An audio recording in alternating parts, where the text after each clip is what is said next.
Welcome back to New Rockstars. This is The Big Question. It's a show that gives you too much information about what would happen if our favorite people got a terrible, deadly infection. Whoa, that's our lead-in? Yeah. That's out of context.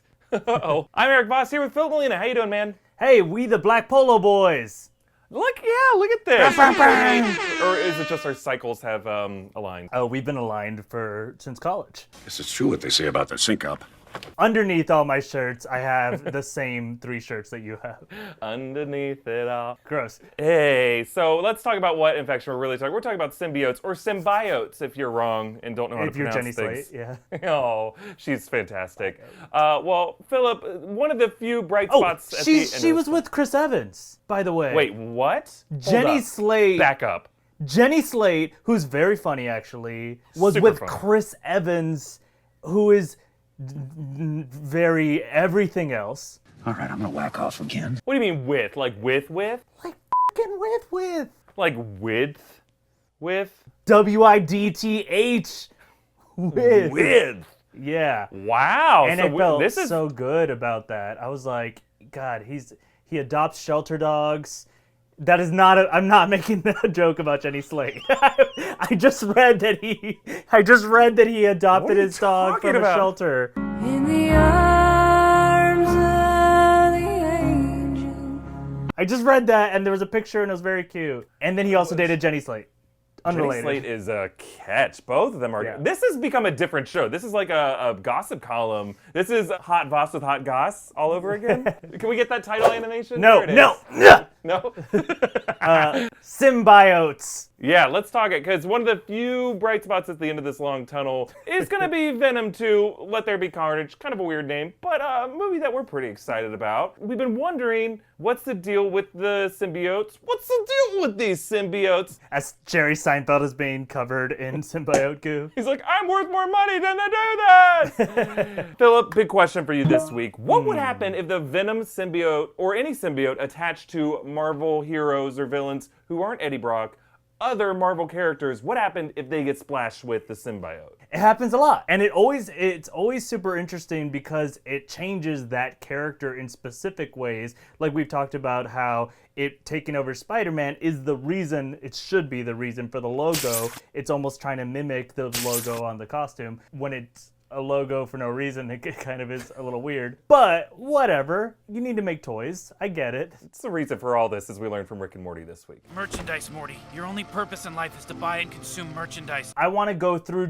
there's so many instances of various symbiotes being all over various characters that I just picked a couple of specific ones that I think are interesting. I just realized that dream I had about Lynette was a symbiote dream, by the way. Go back, watch a previous episode if you're not sure who Lynette is. This has really been underneath it all the whole time. I'm hungry, Lynette. It's like when a dog tries to talk. I love you, Eddie. It sounds like I love you. Yeah. Oh yeah, Kylo's doing great, by the way, with talking. Let's get to the episode, though. Okay, so the first symbiote that I want to discuss. This just shows you right out of the gate how distant the two things can be of what the symbiote is and the kind of characters that it can get on. So I just want to show you right here. I'm gonna show you a picture of Rocket Raccoon covered specifically in Venom symbiote. He looks insane. What am I looking at? This is okay. He's like a hedgehog now, kind of, and he looks spiky as hell, and he's just so scary, and he's all black and white. But my favorite detail about this is Rocket is known for his blasters. His guns become symbiote guns. Of course they do. I love this. They're absorbed with the rest of the organic stuff. Sure. Trigger warning, a little too late if you have tryptophobia. His guns kind of give me a little bit of the tingles in the bad way. Oh. Uh-oh.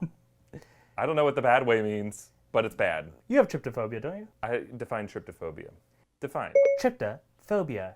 That gross thing when a lot of holes appear very close together to each other, and it makes you feel, not good. Tryptophobia. It's a weird trigger that is an invention of the modern age, and a weird phobia that's an invention of the modern age. You know, our grandfathers didn't have to worry about this. No, I think they did, because it's evolutionary, because it looks like certain poisonous things that you shouldn't eat. You'd have to believe in evolution for that. Crazy.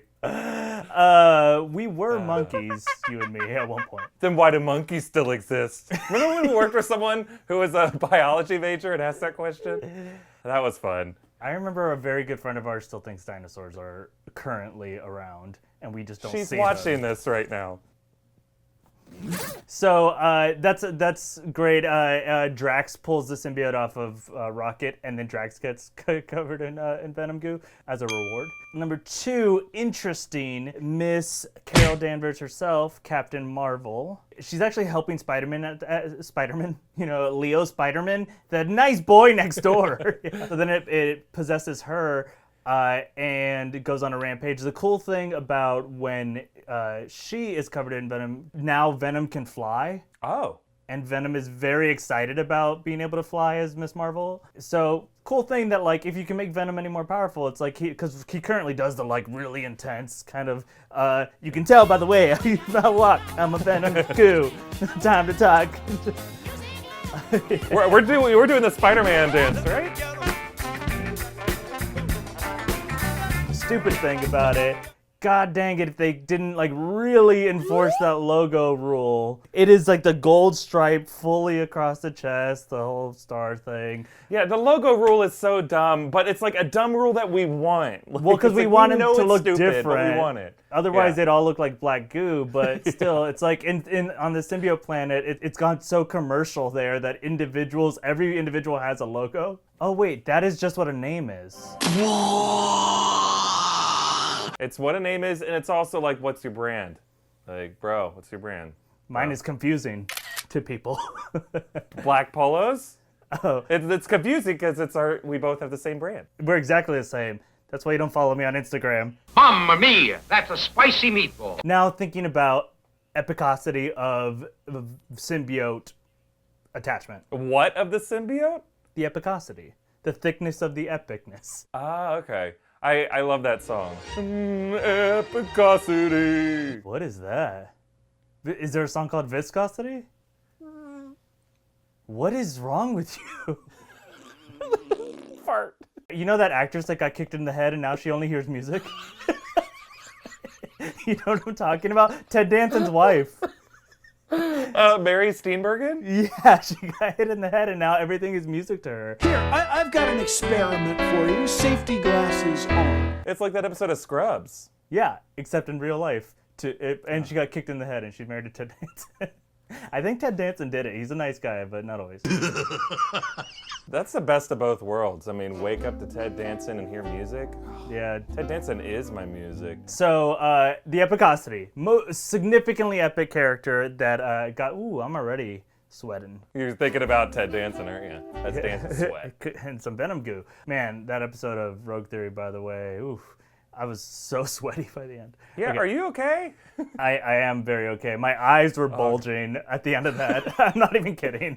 Yeah, you were like Total Recall, Filup, at the end of that. The next one, Erik. Silver Surfer. Silver Surfer was subjected to not Venom, but Carnage attachment. Oh, no. This is terrifying. The craziest detail about it is that because Silver Surfer... well, not really, but in certain movies derives his power from his board, the goo gets over the board too, and the board also becomes a Carnage board. What does a Carnage board look like? Red. Okay, fair. Yeah, it kind of looks like if Venom had just kind of a lion's mane on his back and just a surfboard, a red surfboard. It's a really cool surfboard. Surfboard. Surfboard. The only thing, it actually didn't change that much though for Silver Surfer or Carnage. Carnage now though had the ability through his tendrils to send a little cosmic zap. I guess Zap's probably a step up from like going down in your throat and ripping out your organs like you would normally do. Yeah, just a little cosmic zap blast instead. That's what that feeling is when suddenly your butthole hurts really bad and you're like, what happened? And it's like God was just like, ow, give you a little cosmic zap. God got the symbiote on him and he's like, I can't control this. You can tell by the way I do my zap. I make your butthole hurt. Silver Surfer, by the way, had just destroyed a planet of symbiotes when he did this by summoning Galactus. So then, like, through some complicated stuff, he convinces Spider-Man that to get the symbiote and give it back to Cletus Cassidy to save his life for some reason. But there's a good reason, but still, it gets complicated. Not worth going into. Don't even read it. Okay. Yeah, the pictures. There are better are Carnage worth comic it. storylines that you can read. Here's a great one that's not who you think it is, but Wolverine Okay. is attached to Venom, but it's actually X-23. Oh, baby snicked. What'd you call her? Baby snicked. We said that word should be read, not said. Here's the thing about X-23. So change-wise, very similar, except Venom now, instead of anywhere Venom was white, Venom is now yellow and blue, and it kind of like looks kind of cool. Here's where like I just gotta be honest with you, Eric. No one's listening to this, right? Yeah, this is just going up to our private channel, right? I don't ever look at the views or the comments. Yeah. We subscribe to each other's OnlyFans, and we're the only fan. By definition, you can only have one person on that. That's where they get the name. Yeah, I'm on OnlyFan.com, not OnlyFans.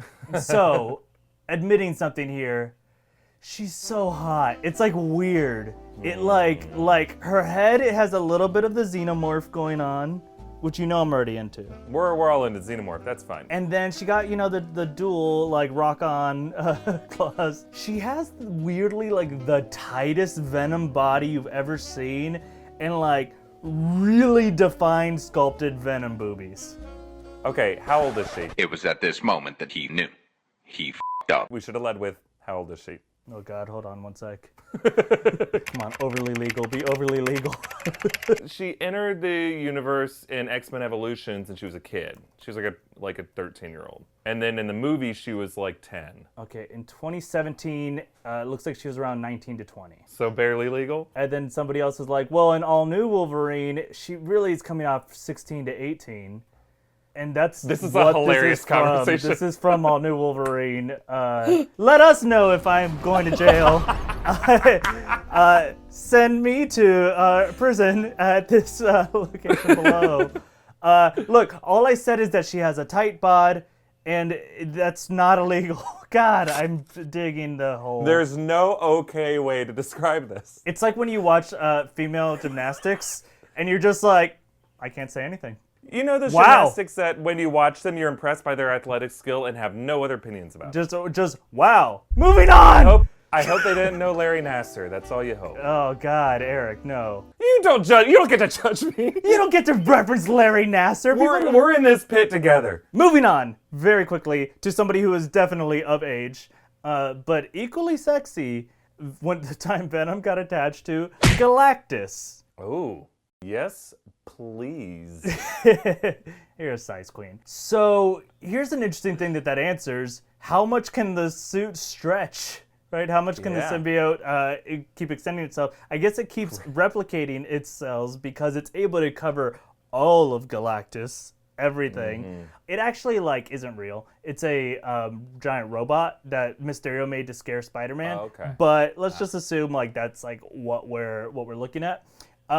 What I think is so stupid about it, though, is that it is just like Venom with a hat on because it's trying to reference Galactus, but it just doesn't make sense. It still has that little stupid, fancy loincloth thing over his genitals, but Venom doesn't have that. So there's just nothing back there. Unless, I guess, Galactus has this major dong behind that, and, they did have to cover it. Remember that really funny movie, Major Dong? You want this wiener to serve in the military?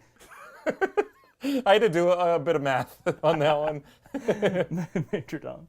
Could you imagine if this is how they bring Galactus into the MCU? Or I guess into the Spunky? Are we officially calling it that? Yeah. The SPUMC? The Spuncy? The Spoomsy.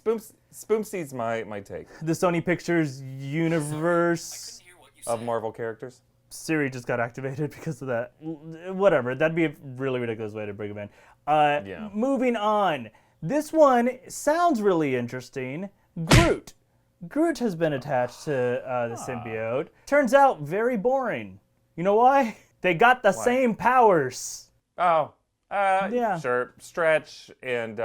Not good English. Literally, they have the same powers, and the biggest change is that he says, I am Venom, instead of I am Groot.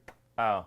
That kind of just feels like a joke. Yeah. Are we a joke to you? But if it were baby Groot... What a dancer. You can tell by the way I use my tendrils. I'm baby Groot. He's a baby. He is by definition underage. He's a baby! Groot! He's baby! Little potted plant. Man, it's all hitting a lot harder this week. Up next is Deadpool. There's like a couple of versions actually. Deadpool has worn Venom multiple times. And then specifically between Spider-Man and Eddie Brock, Deadpool got in there once. Of course he did. And they had adventures together. Some of the more interesting stuff, I guess, because he has Venom's powers, he can kind of do webbing, which is cool. But then also he's very confusing colors now. So you can see in the picture here. So everyone thinks he's Spider-Man. He keeps getting referred to as Spider-Man, which is already kind of a thing that happens. Honestly, I think it's like a really good look. Like, yeah. I think Deadpool should just kind of constantly adopt Venom. Just he adopts Venom. Well, that's precious. Deadpool isn't just like, able to heal or whatever. He's also this extremely skilled martial artist, and we saw with Rocket that the weapons can come into play. So also the tentacles can like wield guns and swords simultaneously. He can shapeshift into a bunch of different shapes, and he has the fanged mouth and claws. But here's something really fun. They're called Venompool. When Venompool happened, it's set in the past. So people say the reason that Venom is crazy and evil is because he broke his mind when he was with Deadpool, because Deadpool is so freaking insane. I think that is honestly like a great way for there to be a little bit of a crossover with like Deadpool and Spider-Man and Venom or something. Just like seeing actual like movie Deadpool covered in the symbiote, I think would be very fun. Yeah, I mean, Deadpool's going to be like this secret weapon for the MCU once he crosses over, because that guy's like the conduit for anything, any plot hole, any point of confusion. Just bring him in there. He'll smooth it over. He'll get Venom in there. He'll make a joke, and we'll all be cool with it. And he'll canonize everything. Just turn everything into cannons. You can tell by the... Okay, up next. This is kind of the one that launched this whole question for me, because this is the one I was the most curious about exactly how it played out. And it's fairly recent, actually, that you can see this. And it's a time that Venom attaches to the one and only Incredible Hulk. Ooh, okay. In this scenario, Eddie Brock is wearing Venom, and Venom actually decides to abandon Eddie for the much stronger hero of the Hulk. Which makes a lot of sense, honestly. And this is something we talked about in a recent Rogue Theory episode, where it was like, Venom might decide that Eddie's not worthy of holding him.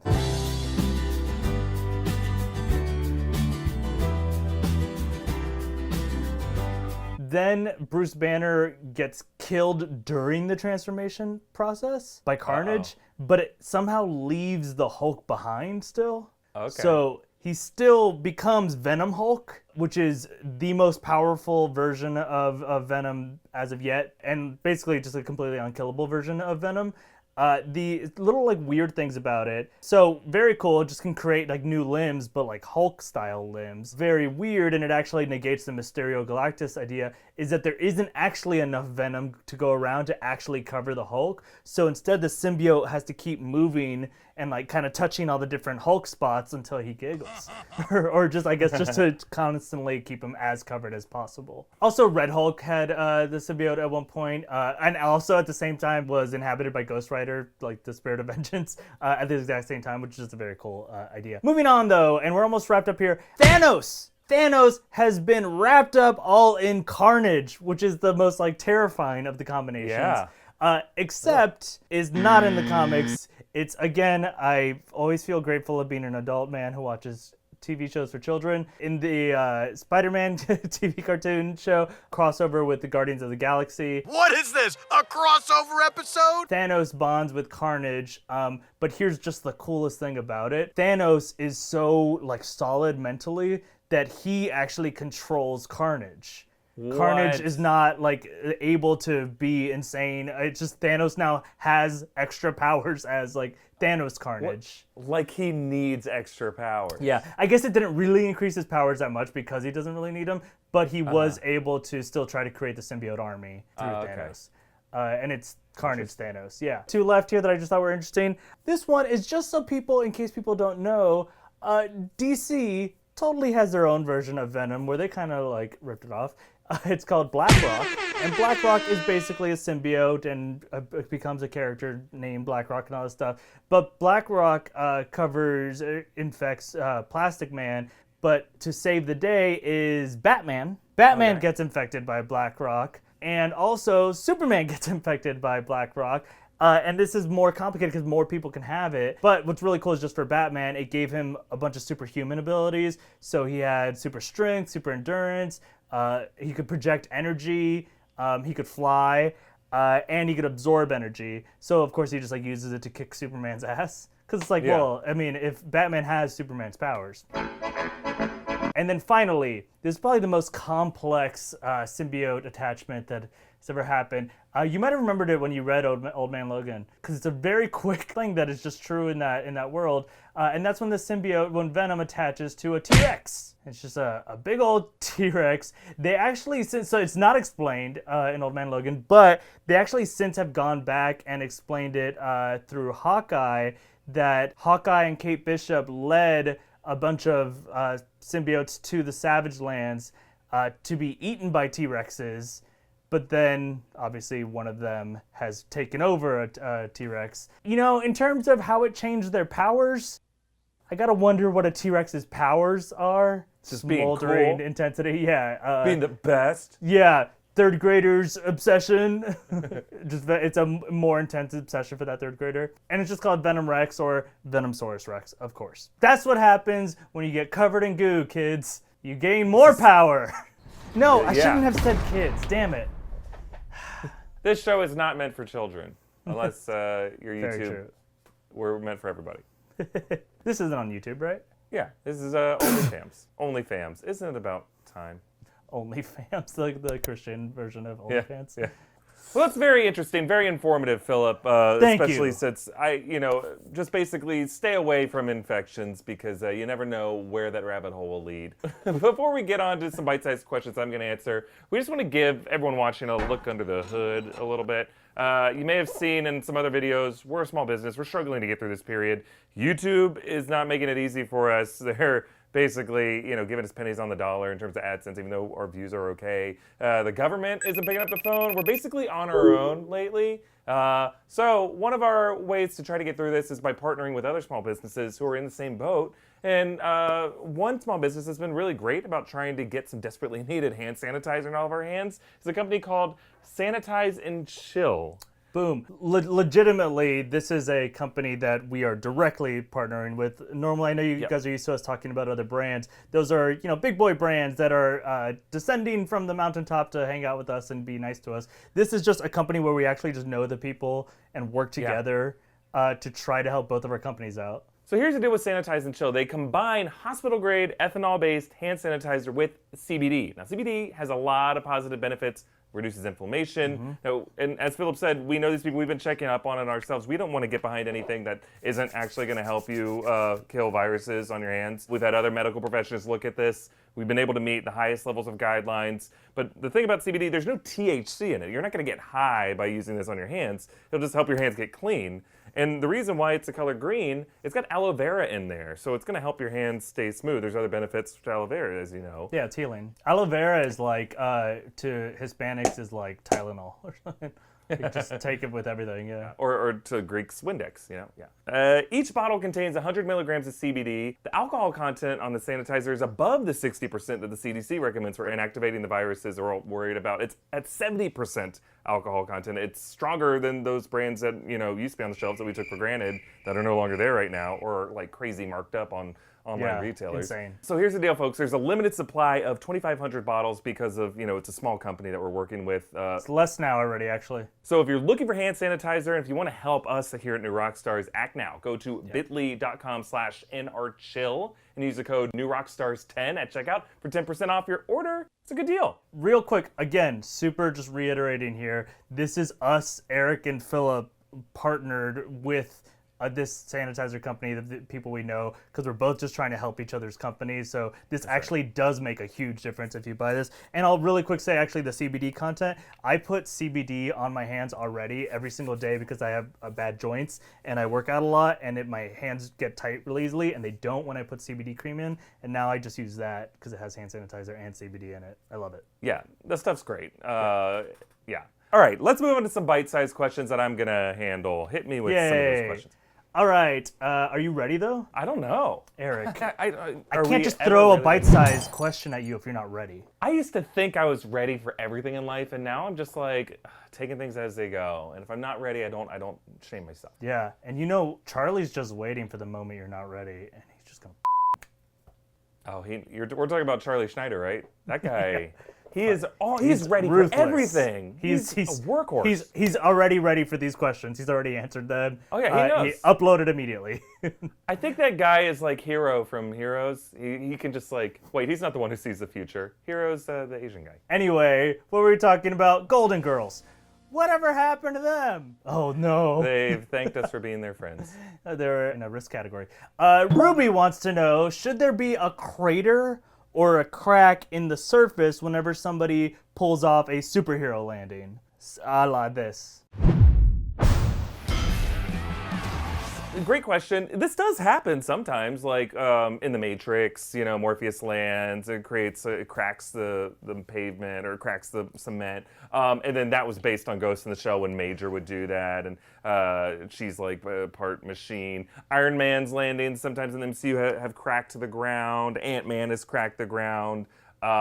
Or cracked the tile. But here's the thing about it. It's actually more likely that a crack shouldn't form in the pavement. It's super unrealistic when that happens if it's like a human body, because Newton's third law would mean that any force that's strong enough to crack pavement would also be applied to your bones in your body and would break your bones. So when Deadpool does it, Deadpool loves to call it out in the movies. He does it in Deadpool 2. It actually hurts his knees. He complains when he gets up. Oh, it is so not practical. Angel Dust does it in the first one. She doesn't get injured because she has like a super durability body. Iron Man can crack pavement because he's got an armored suit with shocks in it, we think. Because otherwise, if he doesn't have shocks in that suit, his body should just be like flesh soup. Could you imagine like the very first time he lands, like Pepper's like, "How was your flight?" and it opens and just liquid pours out.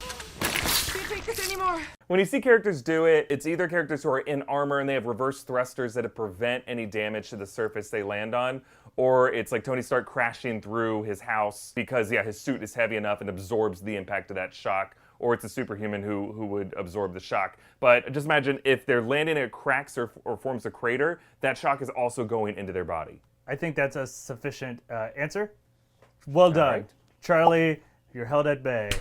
Number 2, Yusuf wants to know, how did they rebuild the Bifrost after the bridge broke back in Thor 1?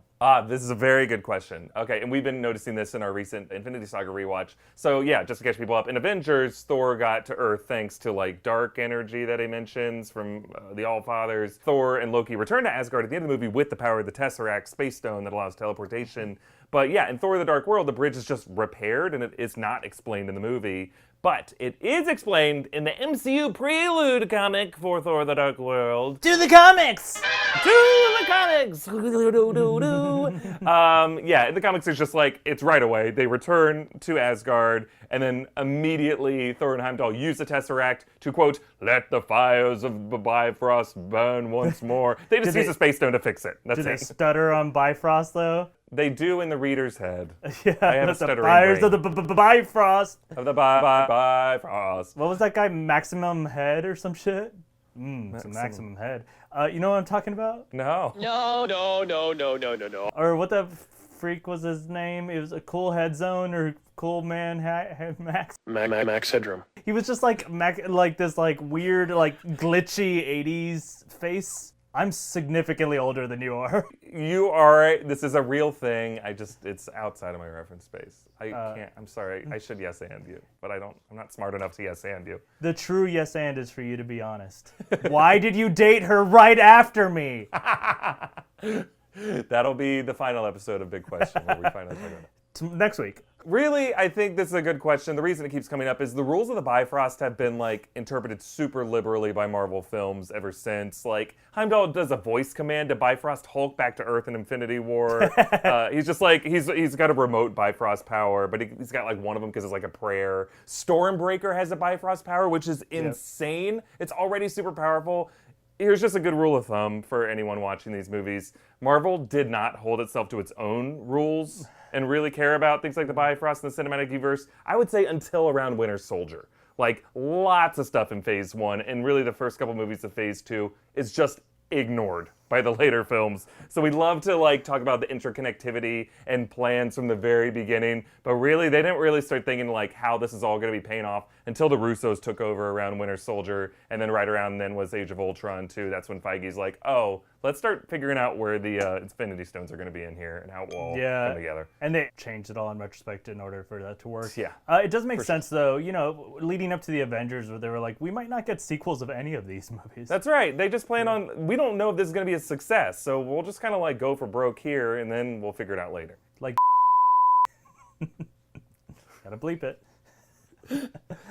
Another final episode of RxJedi, or big question that we... All right, this one's from Discord. I Was Nick wants to know, in Lost. Ooh, a Lost question. Man, we used to watch Lost so much. That was our first like nerd out show. Yeah, that was like how we got started doing this stuff. We would hold Lost watch parties and everyone had to be silent. We had rules. You weren't allowed to speculate. Shut up, shut up, shut up. I'm trying to explain it. You weren't allowed to react. Shut up!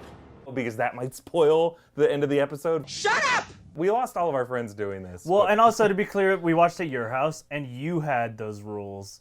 Not all of us had those rules. But okay, in Lost, when they put the numbers in to reset the clock, do you remember the numbers off the top of your head? 4, 8, 15, 23, Ooh. 32, 43. What? I think it's 15, 16, 23, 42. Oh, there might be 16 in there. Yeah, maybe. All right, nerds! Get those nerds! Nerd! Nerd! I've lost all credibility to answer this question. Yeah. Why does it always go back to 108 minutes, even if they put in the code, those numbers, when there's 3 minutes left on the clock or 1 second left on the clock? Why does it always go back to 108? Well, all right. Well, let's back up and just quickly explain why they need to put in these numbers. So yes, as we all know from watching Lost, the island sits atop a pocket of electromagnetic energy. It was punctured in the past by the Dharma Initiative. That was the incident. And ever since, people in the Swan Lab have had to input these numbers in a computer every 108 minutes, and they have to wait till like 4 minutes is left on the clock. And they have to do that in order to prevent the electromagnetism in that pocket from accumulating to a disastrous level, building up. If you let it expire, as we saw Desmond, he did at the end of season 2 in that flashback, the electromagnetism bursts out, surges out, and causes disasters to happen. And that's what caused Oceanic 815 to crash on the island. So, if you are still with me, even though I mispronounced electromagnetism, Symbiote. whenever they put in those numbers, what it does is it safely vents whatever electromagnetism is in there, so it resets the levels back to 0. So over those 108 minutes, it gradually builds back up to a boiling point, and when you put in the numbers, it doesn't like shift the clock by 108 minutes back. It just goes, imagine 108 minutes equals 0 on that energy buildup. So it's like emptying the garbage. You don't empty your garbage by a certain increment of garbage. You just like empty all of it whenever it builds up to It's like a flush. boiling point. You don't choose how much to flush unless you got those 2 buttons on your tongue. Yeah, so I think you're thinking of like, oh, because the numbers themselves add up to 108 minutes, that's how much it like depletes it back by. No, that's just like 0.0 that it ticks back down. It doesn't matter whether you're at like 3.5 minutes left on the clock or 1 second left on the clock. It always goes back to 108. He might be thinking of edging. I don't know what that is. I'm thinking about edging all the time. So, but why, just to be clear, why 108? The numbers themselves add up to 108, and really, like, the numbers, I think we find out in later seasons, each one represents a coordinate for one of Jacob's chosen, and then also the numbers are like a quotient of an algorithm that predicts mankind's extinction. They really, it's like in the Lost universe, the numbers are like the show's version of the golden ratio. It's like a mathematically reoccurring constant, like pi or something. It's, 108 minutes is just so happens to be the natural period of that energy buildup that has to get reset. Yeah, it makes me think of that secret Easter egg that we've been sneaking into all the Big Question episodes. Don't tell them Oh, right, that. Now they're right. going to go looking for it. Ugh, no. Even if they Well, get have fun something with amazing, if they find it anyway. So that's it. That's those questions. Oh, but that means that it's time for Question Box. I'm remembering to call it that this week. The bag of mails? That's what you want. Yeah, put them in a bag. Take them to go. I'll take 1 bag of mails, please. Rats that you feed to your snake. All right. Clank, clank. Just a lot of complaints. Things you've gotten wrong in videos. Oh, God, come on. Let's move What on is past that? this. January 1st? We do read, by the way, all of the letter to each other as we go to sleep at night. So we do appreciate when they're full-blown letters. But you guys get in the show just the question here, and it is from Mikey Mulby. What is the strangest road trip experience you've ever had? You used to go on a lot of road trips in college. Yeah, we did. And you know what? Filup and I have had some really, really fun, amazing road trips. Like, I've been blessed to have, like, pretty much all great road trips in my life. Like, lots of good stories. But one of them was awkward and awful. So, in college, my junior year, a couple of our friends were able to go to the SEC championship game. We went to the University of Florida. Florida won that year. They beat Alabama in 2008 for the SEC championship game. And like 5 of our friends went and had an amazing road trip experience. They took all these pictures. It was a great weekend. They had a great time. But like you have to sign up for like a lottery to get tickets for it. They just don't give you tickets if you're a student. You have to like be lucky and get it. So the next year I was like, we're all gonna do it. And I got a bunch of our other friends to like try to do it. And it was just me and this other girl who got it. And I was friends with her. We're all part of the same improv cult. And the weekend before this SEC trip, we were gonna do a road trip together. And maybe a third person was going to go with us. That person bailed.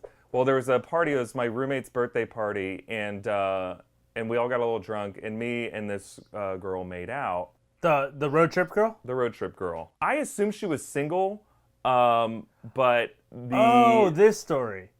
Yeah, I picked her up at her apartment so we could head up to Atlanta. And helping her put her backpack in the car was this other dude that we knew. And I knew like a year prior that at one point he had a crush on her, but I didn't think anything had happened from it. And I was like, why is so-and-so helping you as we were driving off? And she goes, oh, he's been living with me. I'm like, wait, what? And she's like, yeah, we're in a relationship. And I was like, hold on, then why did we make out? And she's like, well, we're in an open relationship. Why did we go all the way with a French kiss? And she's like... She said they were in an open relationship in college? Yeah.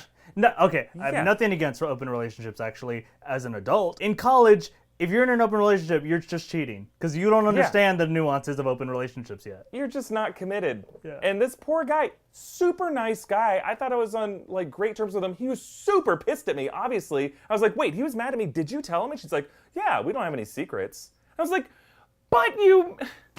What are the we just keep rules of secrets this? from you. Right. And we're an hour into the road trip at this point, and it's a 6-hour drive to Atlanta. So the whole time we're arguing about this, and I'm like, this guy hates me now. I had no ill will towards this guy.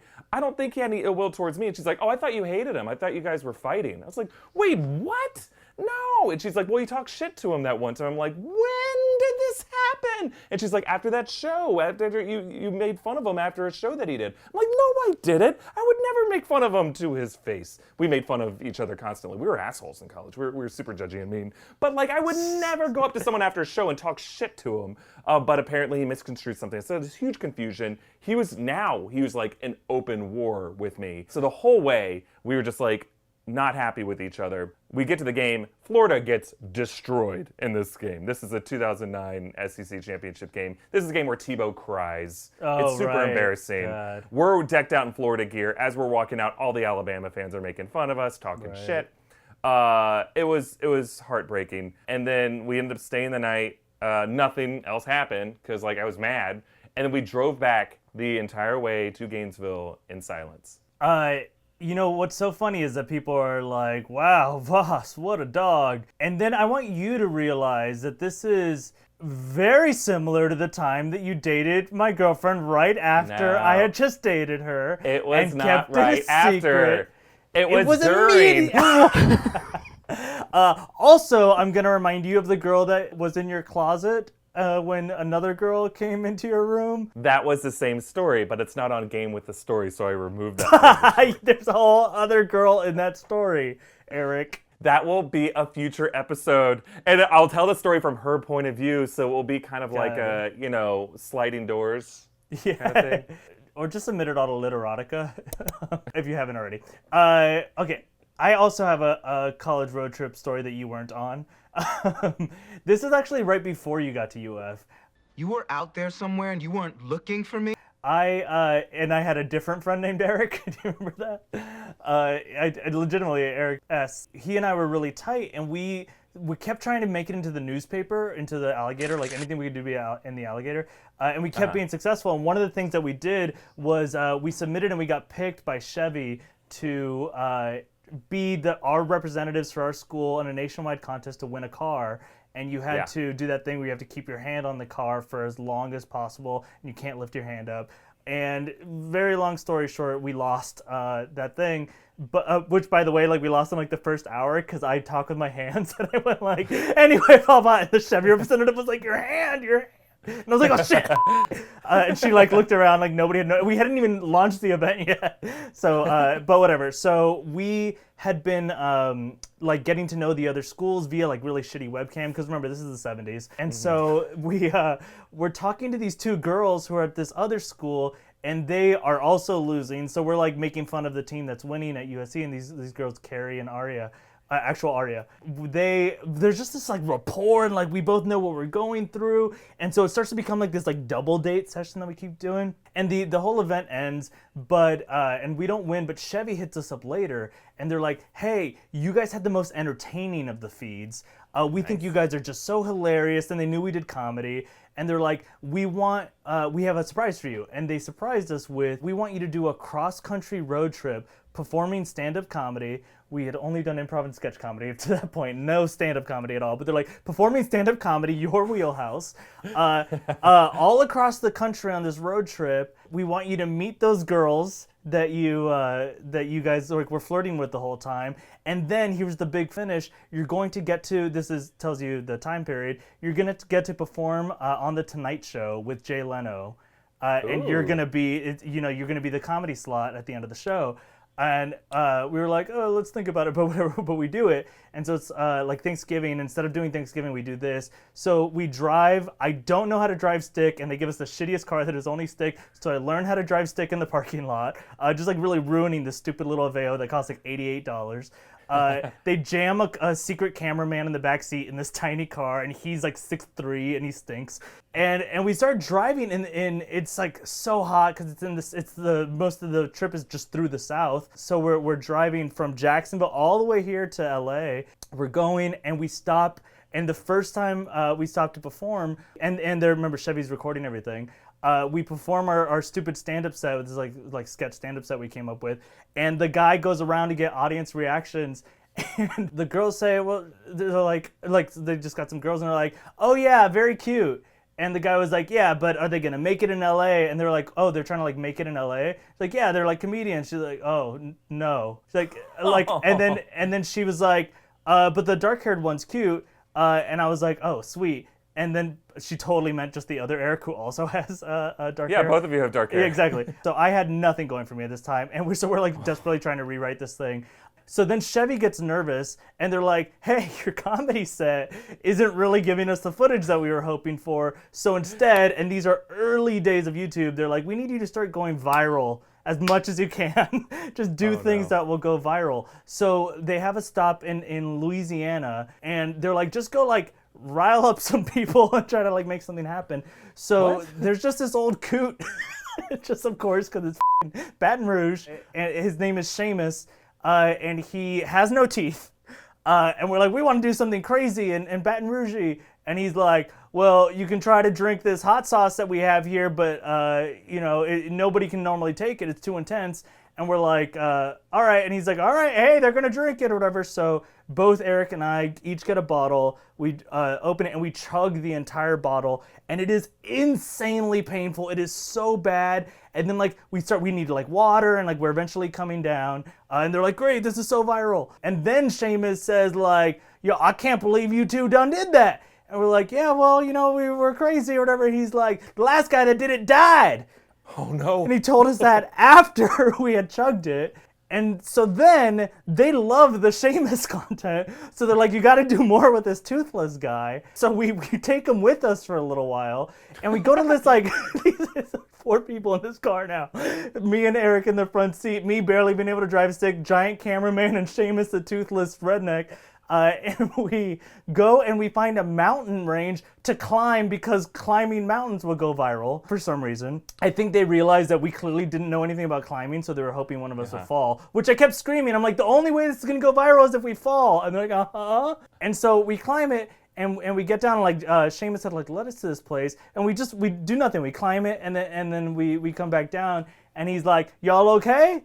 And we're like, yeah, it was just a stupid climb. And he's like, well, that's all rattlesnake nests you got there. This Seamus guy is trying to kill you. Exactly. He's like Louisiana way. And he points out all the different places we've been putting our hands that were just rattlesnake nests. So we come back down. We tell Chevy no more viral moments. We're no more done Seamus, really please. dying. And they're like, Seamus Yeah. is now our CEO. You Exactly, have to take him with you. Seamus is short for Chevy, miss. So we leave him just in a ditch or something, and then we keep going to LA to do our big comedy show and perform for Jay Leno. And we get all the way there, and I guess like, you know, he'd been sent our stuff on the way there. And we go and we meet Jay Leno backstage at the Tonight Show. And he talks to us, and he just makes fun of us viciously the whole time there. And then he makes fun of the Chevy car because he's like really car obsessed. And he's like, well, do you speak Korean? Because if you don't, you can't drive that car, which is just like kind of racist, I guess. And then we get to go sit in the audience, and we're like, this is weird. Shouldn't we be in a green room? And then they just didn't have a comedy guest at that time. He had blocked it. He said, no, those guys aren't performing comedy on The Tonight Show. So all we got to do is we got to go see Taylor Hicks perform from American Idol. That's a plus. And Taylor Hicks makes it all worth it. And we got yelled at for not liking Taylor Hicks enough to be featured on camera. Oh, because the audience people, they want you to be over enthusiastic. Exactly. And so that's when we gave up on our Hollywood dreams. And I never moved to LA. I stayed with Seamus. And we have a lot of kids today. And rattlesnakes. Would it be fun if Seamus did get on the Tonight Show? That Seamus guy. He replaced us. Hey, that guy's Seamus videos guy were in here. killing it. Yeah. Hey, Seamus is real funny. Look at Seamus out here. No, he ended up doing carpool karaoke or something. Seamus is now Conan's boss. Man, that guy's doing great. He's probably dead now, but still great. Great Yeah. job. Hey, guys, buy a hand sanitizer. Hey, yeah, help us out. That is our show. A reminder that you can join our official Discord by becoming a patron at patreon.com/newrockstars. And you can get an audio version of the show by subscribing to New Rockstars Big Question wherever you get your podcasts. Hey, thanks to everyone who submitted questions this week. Some really fun questions. You can send us your big questions on Twitter using the hashtag Big Question, or you can mail us at our P.O. Box. Follow me at EA Voss, follow Filup at Philip Molina, and follow New Rockstars on social media. Subscribe here on YouTube to get too much information on all the stuff you care about. See you next week, Philip. Bye. See you on next week. Yeah. Bye.